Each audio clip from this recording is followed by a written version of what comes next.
Welcome to Christ Church. The following is a homily from our Sunday morning gathering in Tulsa, Oklahoma. Enjoy.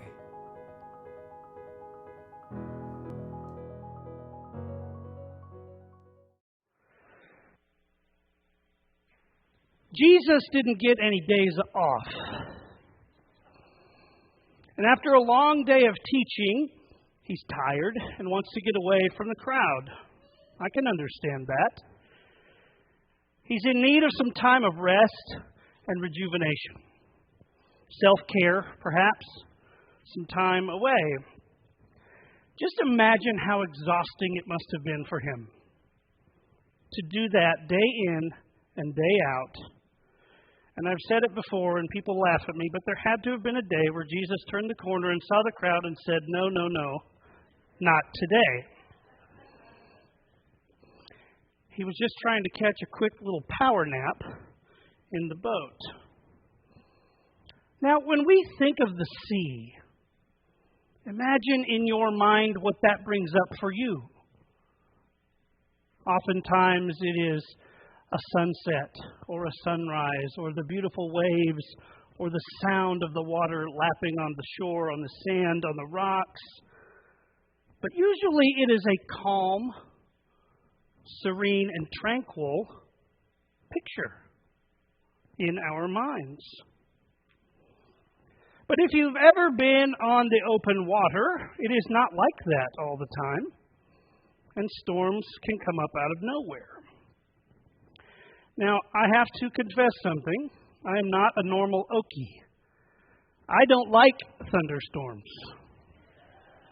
You will never catch me on the front porch going, oh, here it comes. It's not going to happen. Now, I want to tell you a quick story. I spent a lot of time on lakes as a kid in Wisconsin. My best friend and I were lucky enough to be able to pack a cooler and some sandwiches and drinks and go out all day in the little boat with a little outboard motor. And it was fine because we could see the bottom of the lake. His parents could see us, and it was safe. I never felt afraid on the water. Now, this wasn't a big lake. But one day, I was with several friends on Grand Lake in my friend Matthew's 32-foot Chris Craft cruiser. Do you know what that is? A gorgeous, completely redone wooden boat. Okay? As we are cruising and just hanging out, having lunch, just relaxing, we get a message from the Coast Guard that there's a storm coming and they want everyone off the lake. No big deal. Well, we could see the storm coming this way. We're going that way. So here we are, going along. And as I was sitting on the front of the boat talking with some friends, I went, what is that smell? And I thought, that is an electrical fire. Did I mention we were on a wooden boat? We lost an engine, a fully loaded boat with one engine going this fast, and the storm was going this fast. I could see it coming. Okay? And as we're going, the storm comes. So I go in underneath the boat. I'm like, okay, I can do this. I can do this because I have to because I'm in the middle of the lake. I can't go anywhere. We get back, the wind is so strong we can't get into the marina. So here we are sitting on the open water in this thunderstorm on a boat made of wood, and there's lightning. Have I painted this picture enough yet? It's scary. I was afraid. The only way we could get to the marina was if someone would sacrifice their dignity and dive in and swim a rope over to pull it in. I did that because I was told to, and I wanted it to be over.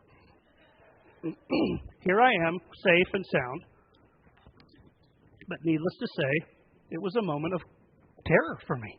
It was very scary. The Reverend Marcia Paul states, times of intense difficulty, trouble, or danger have often been compared to stormy seas.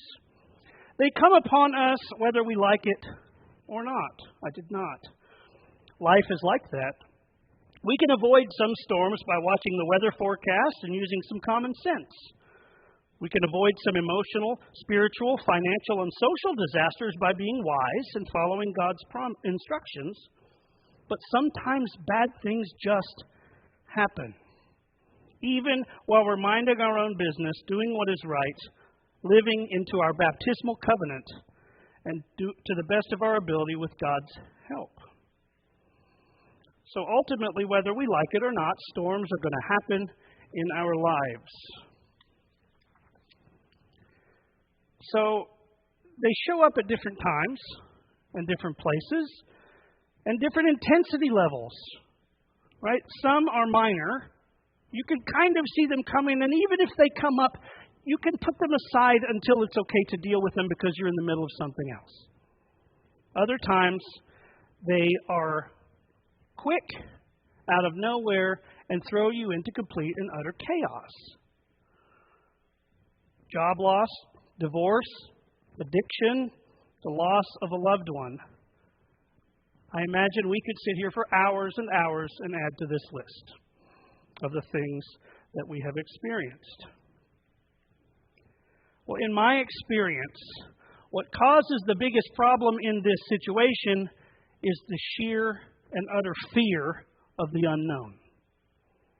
How long is this going to take? What do I do? How can I get through this? Numerous things can go through our minds.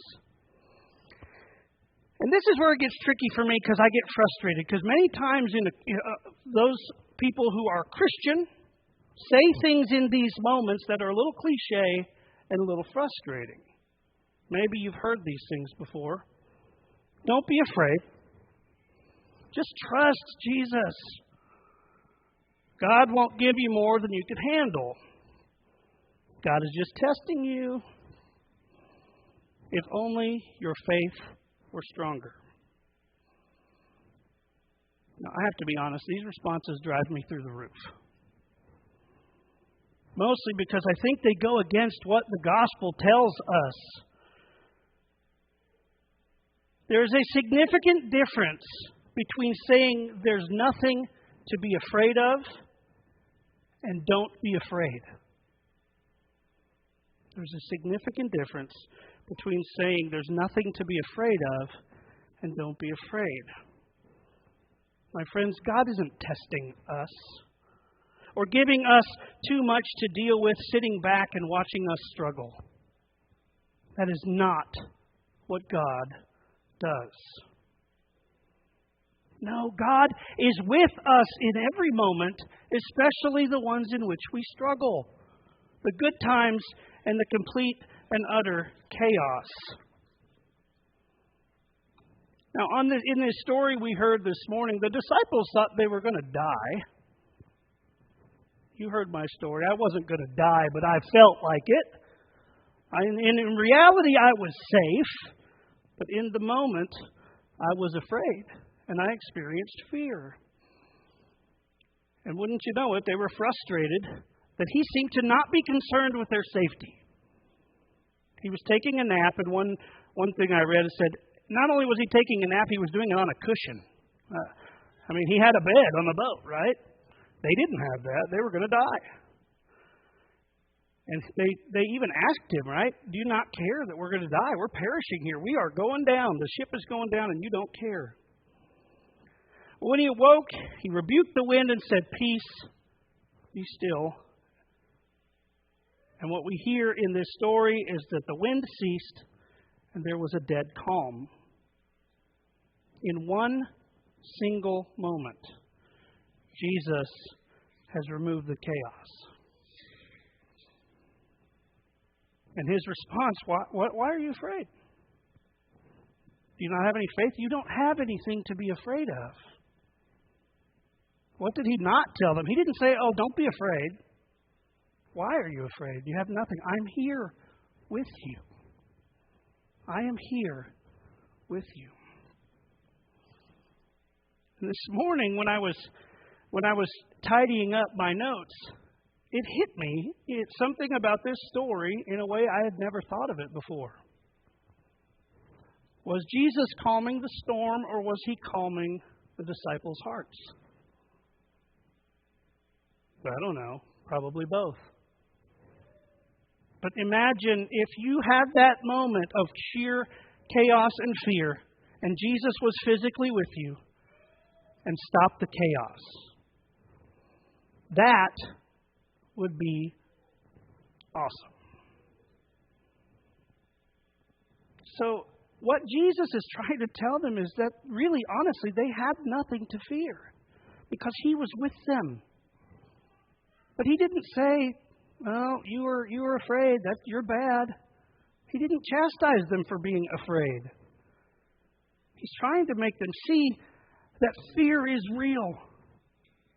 Fear is real, and in truth, they have nothing to fear because he was with them. And in these moments, while God simply isn't just sitting back going, oh, let's see how they handle this one. Hey, come here, watch this. Right? That's not what God does. Right? But it is in these moments that our faith is certainly put to the test to see how deep that faith is. And in these moments, that faith is strengthened. It is strengthened when we lean on God, when we encounter these moments of chaos in our lives. So we have a choice in these moments, right? We could either go at it alone and say, I got this. Or we could say, God, I don't got this. I need you to take care of this. And God's love is deeper than any wave or amount of water or storm that may be coming toward us. So we have nothing to fear. Doesn't that sound good, that we have nothing to fear? That brings me peace. Now, if I am transparent and honest, I don't always do that because I'm a human being, and I forget sometimes to say, God, I need you to just handle this, please, because I can't. There's a couple things I want you to remember this week. And for those who are visiting today, most times, that I will leave you with a challenge because I want you to go about your week and think about these things. First and foremost, what I want you to remember is it is okay to be afraid. It's okay to be afraid. We often hear in our society, no, don't be afraid. Don't show your emotion. Just suck it up and just move on. But no, fear is real. The emotions that go along with fear are real. The emotions that go along with loss are real. And fear is real and present in our daily life. And whether you're in the middle of a storm or not, remember that truly you have nothing to be afraid of. And remember the difference. You don't have anything to be afraid of, but it's okay to be afraid. In those moments, my challenge to you is live into your faith. Lean into God and allow God to be in control. The storm is going to end. It's going to pass at some point. But the love that God gives us never will. Amen.